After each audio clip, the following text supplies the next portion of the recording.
नमस्कार दोस्तों, कथा कहानी चैनल में आप सभी का स्वागत है। आज है नवरात्रि का दूसरा दिन, माँ ब्रह्मचारिणी का दिन। तो सबसे पहले आप सभी को नवरात्रि के दूसरे दिन का हार्दिक शुभकामनाएं। आज मैं नवरात्रि के दूसरे दिन माँ ब्रह्मचारिणी की पावन कथा सुनाने जा रही हूँ। माँ दुर्गा की नौ शक्ति का दूसरा स्वरूप ब्रह्मचारिणी का है। यहाँ ब्रह्म का अर्थ तपस्या से है। माँ दुर्गा का यह स्वरूप भक्तों और सिद्धों को अनंत फल देने वाला है।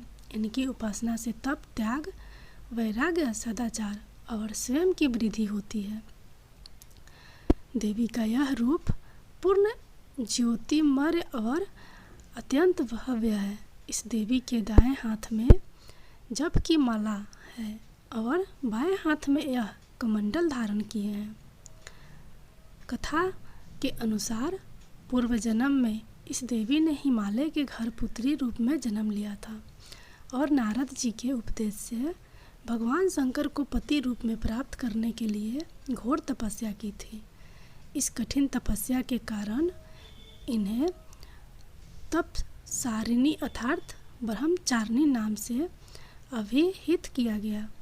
1000 वर्ष तक इन्होंने केवल फल फूल खाकर बिताए और 100 वर्षों तक केवल जमीन पर रहकर शाक पर निर्वाह किया।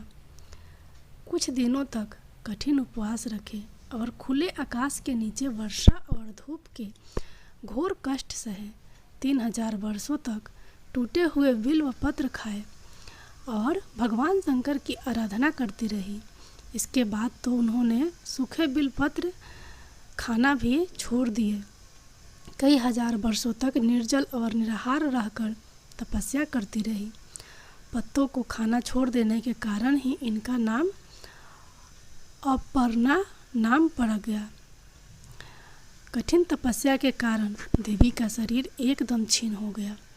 देवता, ऋषि, सिद्धगण, मुनि सभी ने ब्रह्मचारिणी की तपस्या को अभूतपूर्व पुण्य कृत्य बताया, सराहना की और कहा, हे देवी, आज तक किसी ने इस तरह की कठोर तपस्या नहीं की। यह तुम्ही से ही संभव थी। तुम्हारी मनोकामना परिपूर्ण होगी और भगवान चंद्रमौली शिव जी तुम्हें पति रूप में प्राप्त होंगे। अब तपस्या छोड़कर घर लौट जाओ। जल्द ही तुम्हारे पिता तुम्हें बुलाने आ रहे हैं। इस देवी की कथा का सार यह है कि जीवन के कठिन संघर्षों में भी मन विचलित नहीं होना चाहिए। माँ ब्रह्मचारिणी देवी की कृपा से सर्वसिद्ध प्राप्त होती है। दुर्गा पूजा के दूसरे दिन देवी के इसी स्वरूप की उपासना की जाती है। माँ ब्रह्मचारिणी की जय।